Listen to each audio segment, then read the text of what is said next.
Hey everybody, welcome back to Brainiac Baseball's 1969 Seattle Pilots What If scenario. Today's matchup features the Washington Senators versus the Seattle Pilots at Six Stadium. On the mound for the Senators today is Jeffrey Vollweiler, whose record is 4-3 with a 3.31 ERA. And pitching for the Pilots today is Bob Meyer, whose record is 3-2 with a 4.35 ERA. Okay, so we took 2 out of 3 versus the A's, getting us a little bit closer to the lead. Actually, if you look at the standings, which we did yesterday, you see that Minnesota has vaulted into first place in the West on an 8-game winning streak. So we still sit in third position with just 4 games to go in the month of May. Not the best record that I think we could have had. Considering the way we started the month, we're 3-7 in our last 10 games. Something that I noticed that I probably should mention here is that right now we are projected to lose money this season. We have plenty of cash, so we're not going to end up in the negative or anything like that. But keeping in mind that our stadium only holds like 7,500 people, right? So next year when we advance to the 1970 season, we are going to expand the stadium to 35,000 seats. So that's going to help our revenue. I can see why now Seattle lost money and had to move to Milwaukee. If you're only selling 7,500 seats maximum per home game, you're probably not going to make a ton of dough. So we are the only team other than Baltimore that's projected to lose money this year. So just something I wanted to point out really quick. Let's go ahead and get started with today's game. As always, I appreciate everyone following along. Like and or subscribe to the channel. It is Christmas Eve here in the real world. And so if you celebrate Christmas, Merry Christmas to all of you. We are going to knock this game out today, and then tomorrow there will not be a baseball game on Christmas Day, but we are going to wrap up the 1980 Detroit Lions alternate history season with Week 16 versus the Atlanta Falcons, and we will decide the winner of the Billy Sims autographed jersey. So if you have time, if you can get away from your family, check that game out tomorrow. Should be a lot of fun. Okay, so we have Bob Meyer on the mound for us. Up and down pitcher. Maybe we can get a good game out of him. And if you take a look here, you'll see all of our bullpen is available. And then we have our lineup versus the right-hander Jeffrey Vollweiler. There's not much to talk about to say about Vollweiler, but we'll do a deep dive on him momentarily. You see our lineup versus righties. All of our good players are in there, our everyday starters. So, okay, let's go ahead and do the lineup rundown for the Senators. Batting leadoff in right field is Sam Bowens. Batting second and catching today is Jim French. Batting third at first base is Mike Epstein. Batting cleanup in left field is Frank Howard. Batting fifth at third base is Ken McMullen. Batting sixth in center field is Hank Allen. Batting seventh at shortstop is Ed Brinkman. Batting eighth at second base is Tim Cullen. And the pitcher, Vollweiler, in the ninth spot. Okay, let's take a look at Bob Meyer real quick here. Bob making his 11th start of the season, 3-2 with that 4.35 ERA, 48 strikeouts in 51 2/3 innings pitched. Opponents are batting .274 against him. No complete games. We know he's got that live fastball, topping out at 97 miles an hour, and that is his best pitch. It's rated a 95. Overall, an 80. The 29-year-old lefty goes to arbitration next season. If you look at his log, you'll see here he's an up-and-down pitcher. Every other week, it seems that he has a bad game. So in theory, this should be a good start for Meyer. It's going to be tough, though, because the Senators lead the American League in home runs right now.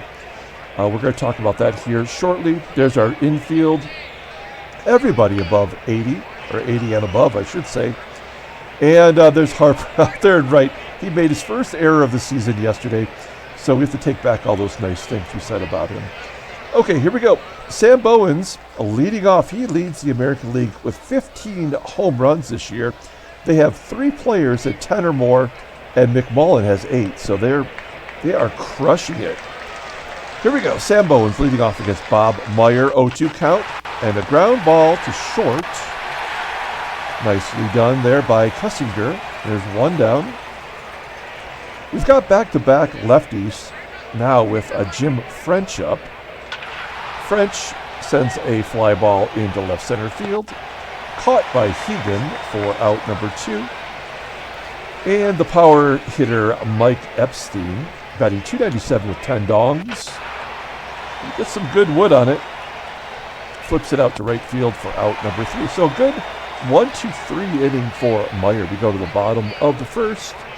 Let's take a look here at the Pilots lineup rundown for today's ball game. Batting leadoff in right field is Tommie Harper. Batting second in left field is Mike Hegan. Batting third at third base is Rich Rollins. Batting cleanup in center field is Tommie Agee. Batting fifth at first base is Deron Johnson.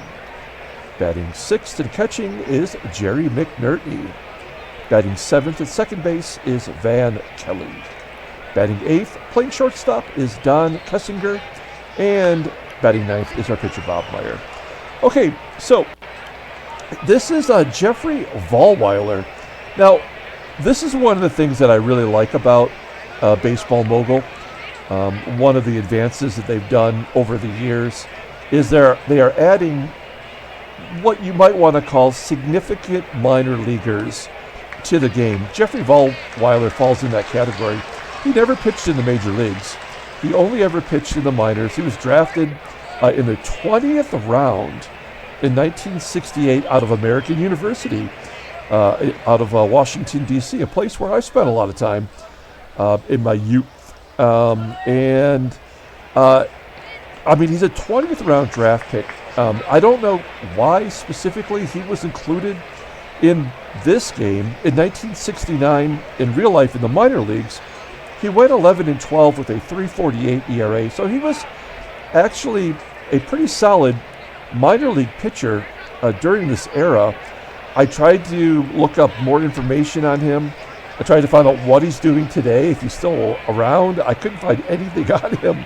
So all we have to go on here is his current stats for this season. He's making his 12th start, 4-3 with a 3.31 ERA, 47 strikeouts in 81 2/3 innings pitched. Opponents are batting .206 against him. He's got 2 complete games, a fastball that tops out at 90 miles an hour. His curveball is his best pitch. It's rated at 94, overall at 85. The 23-year-old righty goes to arbitration in 1971. So the weird thing here is that despite Vollweiler never pitching in the major leagues, he's got the best overall ratings of any pitcher on the staff. That's the part that kind of frustrates me about having these players included, because they typically will have better ratings than an actual major league ball player that at least had a cup of coffee. Having said that, it is kind of interesting to have a player have a career opportunity to have a much better shot at having major league stats. And so I'm interested in seeing how Jeffrey Vollweiler plays out long term in this game. So we shall see. Let's go ahead and take a look at the Senators' defense. Outfield, horrible in all outfield positions below league average of 80. Up the middle, they're solid at second and short. And their catcher, at least for today's game, Jim French, has a 90 arm and a 90 overall rating. So we won't be running on him today. Okay, here we go. Tommie Harper leading off against Jeffrey Vollweiler. Full count and a ground ball, sharply hit right at the second baseman, Cullen, I almost said Kelly, our second baseman. 1 out. That'll bring up Mike Hegan. Hegan batting .239 versus righties, and he gets a base hit into right field. So we have Hegan on first with 1 down. We will hit and run here. Less than 2 outs. Runner on first. And we have a good contact hitter, Rich Rollins. Rollins hits a ground ball to first. That will get Hegan over into scoring position for Agee. So Agee had 3 home runs in the first 2 games of the A series. Didn't have one yesterday, but Johnson had 2. So if we're getting our 4th and 5th hitters, they're getting their bats to come alive, then I think we're going to have a nice run to the All-Star break as Agee hits it deep to center field, 392 feet, just short of the warning track. We leave the runner stranded and go to the top of the second inning. Leading off here is Frank Howard, 10 home runs, only batting .235. Howard strikes out swinging. First K for Bob Meyer. There's 1 down. Here is Ken McMullen hitting a little rainbow to right field. Harper makes the catch. 2 quick outs for Meyer. Hank Allen, next man up. And he hits a frozen rope to center. Caught by Agee. Another 1-2-3 inning. We go to the bottom of the second with Deron Johnson leading off. As I mentioned, he had a double dong day yesterday. Swinging for the fences, popping it up into foul ground on the third base side. So because Jeffrey Vollweiler doesn't have a photo, you may have noticed on the title card, I used a photograph of Richard Nixon throwing out the first pitch on opening day, 1969. Ted Williams was on the left, and on the right was the owner of the Washington Senators. Thought that would be kind of cool to include that photo instead of a generic photo of a silhouette here. McNertney walks. So we have a runner on first for Van Kelly. 2-1 count to Kelly. Ground ball up the middle. That could be a double play. It is.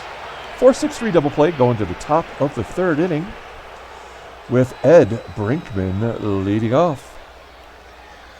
2-1 count to Brinkman. Ground ball to Kelly. That's 7 in a row now for Bob Meyer. Off to his best start in any start so far, and he walks a guy. I jinxed him. I knew it. The second I said it, I knew that I had jinxed him. I don't think Cullen will be running, but we're going to bring the corners in with Vollweiler up. Vollweiler does have a hit this year. Full count. And a ground ball bunt to third. Cullen. Oh, it's a line out. See, I couldn't really tell with that angle. I guess when I watched the game, I pretty much look at what the batter is doing, and then I look up here, and it looked like he hit a grounder, lay down a bunt. But instead, it's just a line out. It's good news for us. Back to the top of the lineup, and there's the first hit for the Senators as Bowens hits a ground ball that, gets past the third baseman. I don't know how Cullen would get to third on a 137-foot base hit, but it happened. And now the Senators are threatening to score here. 0-1 count. A line drive right back to Meyer, and that will do it. So Meyer gets out of the jam. He does give up a walk and a hit there.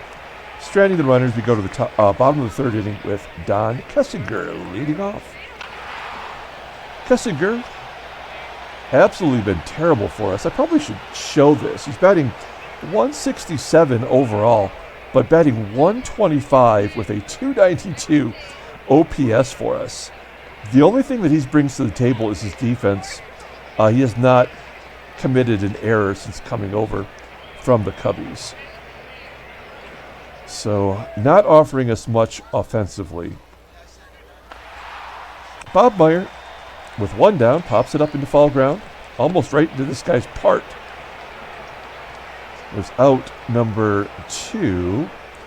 And we're back to Tommie Harper. Harper gets a base hit to right field. There we go. Do we want to go for 2? No, looks like Sam Bowens has a pretty good arm. Only a 40% chance. And what's the stolen base percentage? Less than 70. Okay, so we're going to hit and run. Oh, no, we're not going to hit and run. I'm sorry. It's Mike Hegan. We're going to let him take a cut. So runner on first, 2 down. Hegan takes ball 1 as it's a wild pitch moving Harper into scoring position. Is that an omen?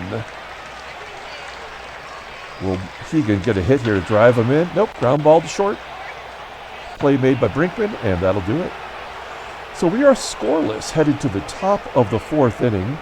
Mike Epstein leading off, followed by Howard and McMullen. And another walk, this time to the leadoff man. So Epstein on first. We could really use a double play here as Frank Howard steps in. A 2-1 count. Shot to right field, caught by Harper. Epstein goes back to first. 1 out. Ken McMullen up. 3-0 count, and he walks it. This is ridiculous. But, I mean, we say it every time, you know, like, if you're not giving up hits, you're going to give up walks. So if he doesn't give up another one, it's going to be a whip of 1 through 4 innings, and that's just the way this game works.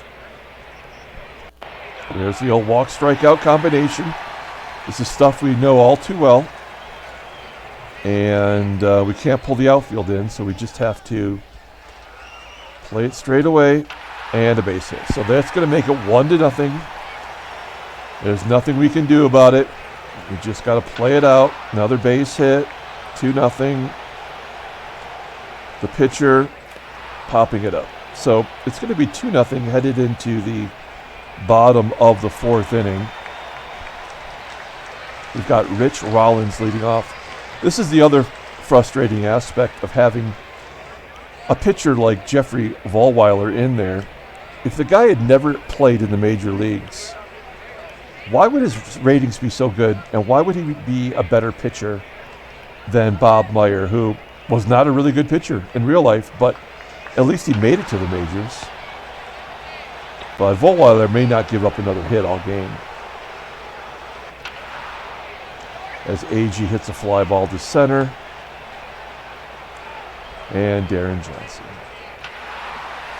There's a base hit, so we'll take it.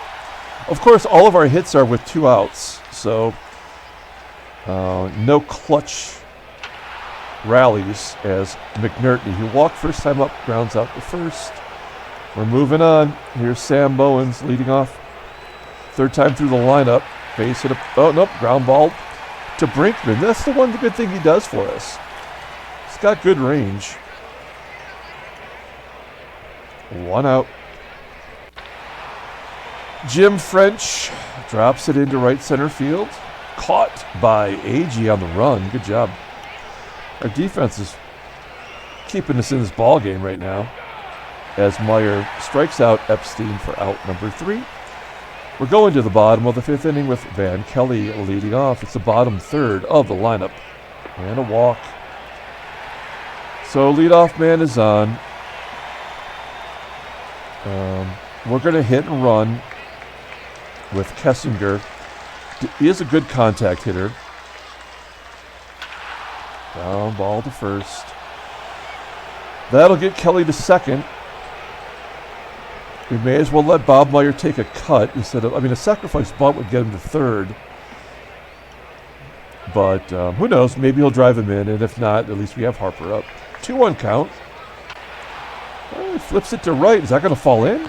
No, it's going to be caught. And Kelly can't advance anyway. So a runner goes first to 3rd on their team on a ball hit 137 feet. He's got to throw it 213 feet, and it's only a 30% chance of making it. Ratings mean nothing in this ball game. And a walk. Okay, well, I like Mike Hegan in this situation. He does have a hit today. One of our 3 hits. First and second, and he pops it up. Moving on to the 6th inning. Meyer's at 77 pitches. And he's given up 6 base runners in 5 innings, so I don't know. This will probably have to be his last inning, otherwise he's going to fall apart. That's a base hit to the right. That should be a double for Howard. So another leadoff hitter on base. That has been our bugaboo all year. Of course, that's his first double all year. So that makes no sense either. The guy hit 28 doubles last year, and through 181 at-bats, he had 0. All right. Well, nothing we can do but push a button and a base hit. Pull the infield in.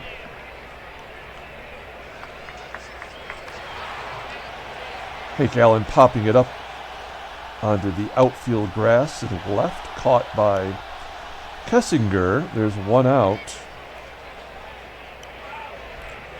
Try to pull the infield in again. Cannot let another run score. Oh, nicely done. As Meyer strikes out Brinkman. We're going to intentionally walk the bases loaded here. A 323 hitter. Try to get the Vollweiler. And a wild pitch anyway. Bullshit. Fuck this game. Fly ball to right. That's a bunch of crap.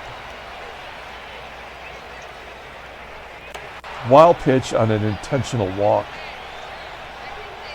I mean, we don't have that anymore in real life. Everything is just automatic now. I'm surprised this game hasn't done that. It's tried to implement all the other crap that baseball's done.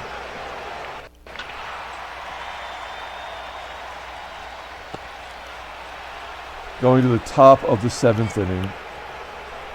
Got 2 lefties coming up. May as well let Meyer pitch another one here. And an error by our third baseman. Unbelievable. And he gets picked off. This is so stupid. Another walk. So an error, a pickoff, and a walk. And a strikeout, right? Because you have to have the walk strikeout combination. So fucking stupid. We're going to bring in Dick Bates, simply because I like to say his name. Frank Howard. Base hit.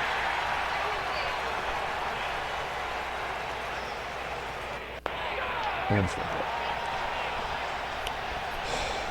all right, we're going to the bottom of the 7th.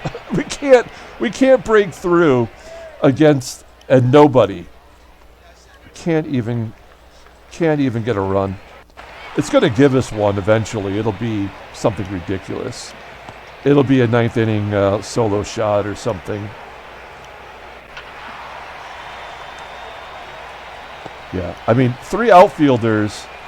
These balls should be dropping in for base hits, but of course, that would never happen. And then with 2 outs, we walk another guy, right? I mean, we only get guys on when there's 2 down.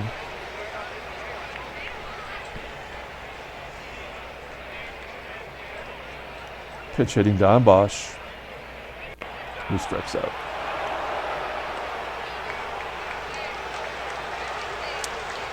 Here's a Diego Agee. I try to, I mean, when we're down 3-0 and we don't have a chance to win, you know, like true to life strategy would be, you know, you still bring your 8th inning guy in the 8th, your 9th inning guy in the 9th, when it's you know, within 3 runs or so. But the other strategy is, you know, you're going to lose the game, so you may as well try to get some of your other pitchers some innings and save your 8, 9 inning guys for later. But there's an infield single, 7 hits. Just trying to get this frickin' game over with. As Vollweiler pops up. Here we go. 8th inning. Popping up. 3 hits versus a absolute nobody. There it is. I told you. We'll get that. They'll always give you that 1 run. That is Hegan's 5th home run. But that's it. That's all they'll give us. 2 down. Here's Tommie Agee. Agee gets a hit in the center field. Swing by Deron will tie it up, though. Nope. Now it's going to drop it in. Agee will go to 3rd. Vollweiler's tired. 120 pitches. McNertney leads the team in RBI. May as well let him swing. He's not, he's rated terribly, but again, ratings mean absolutely nothing. He walks for the 2nd time. That's going to bring up a left-hander, Van Kelly. Kelly batting .253 versus righties, 2-1 count, and a fly ball. So, yeah, that's a little tickle to your undercarriage. Doesn't mean anything. 9th inning, 3-1. Agee gets Bowens to pop up. We're going to bring in a lefty here. We'll bring in Ron Locke to lock it down. He's been pretty good for us as a player that I didn't expect anything from. He's provided us with some good innings. And that'll do it. We go to the bottom of the 9th. We're down 2. We're bringing Vollweiler back out there. Kessinger has walked today. I guess we let him take a cut. And he gets a base hit into the left. I'll take out Locke. Now, do one of these guys have hit and run capability? We need 2 runs. We really need someone with power, just to go deep. Maybe we let Walton do that. Yeah, we're gonna let Walton pinch hit. What we need is a home run here, and he does have 1 on the year. Runner on first. 3-1 count. Well, he served it up. That's for sure. All right, runner on first, 1 out. Here's Tommie Harper. Popping it up in front of home plate. And an error. So it's 1st and 2nd, 1 down. We have good speed on the base paths. That's 138 pitches. Do they not have 1 pitcher in the bullpen? Fly ball to center field. That's going to leave it up to Rich Rawl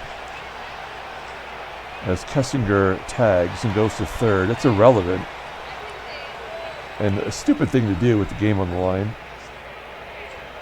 All right, here's Rich Rollins. It's down to him. He's a .256 hitter, 0 for 4 today. Full count, and he walks to load the bases. Nonetheless, they're keeping him in there. 147 pitches to face Tommie Agee, who is 1 for 4 today with a strikeout, and he's batting .291. And he strikes out. All right. So, okay, we're back. I had to edit out about 4 minutes of video there because the game did not respond and kept trying to simulate, and there were no trade offers, so not exactly sure what the problem is, but we're looking at the month of April here, where it shows we're 15 and 12, so I would assume we're going to go 12 and 15.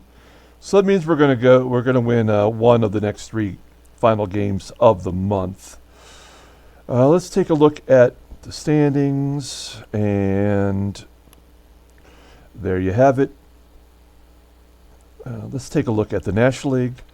San Diego has still not won a ball game. They are 11 and 41, 21 games out.